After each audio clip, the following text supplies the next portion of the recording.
പ്രതിഷ്ഠാകർമ്മം നിർവഹിക്കും.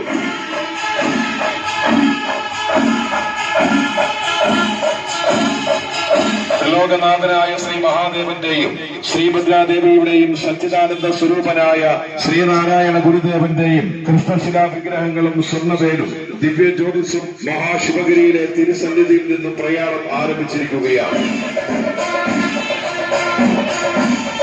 കടന്നുവരുന്ന പുണ്യവീതികളിൽ SNDP ശാഖായോഗങ്ങളുടെയും യൂണിയനുകളുടെയും ശ്രീനാരായണ പ്രസ്ഥാനങ്ങളുടെയും നല്ലവരായ ഭക്തജനങ്ങളുടെയും സ്വീകരണങ്ങളും പ്രാർത്ഥനകളും ഏറ്റുവാങ്ങി ശ്രീനാരായണ ഗുരുദേവ പാദസ്പർശം കൊണ്ട് പവിത്രമാക്കപ്പെട്ട പൂഞ്ഞാറുമൂടിയുടെ പുണ്യഭൂമികയിലേക്ക് വിഗ്രഹ ഘോഷയാത്രയും ദിവ്യജ്യോതി പ്രയാണവും എത്തിച്ചേരുകയാണ്.